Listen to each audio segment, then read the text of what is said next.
për ty eliminimi e hershëm i Urugvajit befasi?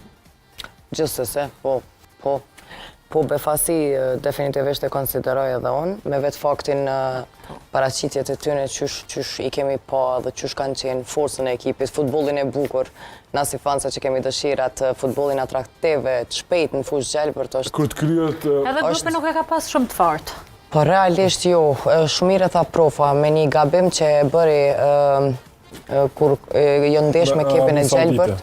Me Arabin Saudite ka luajt e para Urugvaj. Edhe me ekipin e gjelbërt, aty gjithçka do të thotë sepse realisht është dashur paksa me kalkulu, na i kemi pa dhe ndeshjet e raundit të parë nuk kanë qenë edhe nuk kanë dhënë ndoshta as ato vetë skuadrat atë forcën e tyre reale, sepse jo edhe gjithmonë e kanë edhe nënvlerësuar ndoshta edhe kundërshtarin, edhe kjo pastaj ju ka kushtu në rezultat. Nesër, kur të përfundon faza e grupeve, padyshim që do t'i rikthejmë ato parashikimet e trajnerit Ismet, provës edhe Gentës të këto dy skuadrat që shkallën grupin, edhe se që kam në përshtypje se këtu do të shtojnë të tretë, kështu që matematikisht, të Urugvaji, Ekipin Gjelbërt, Spanja dhe Arabia Saudite.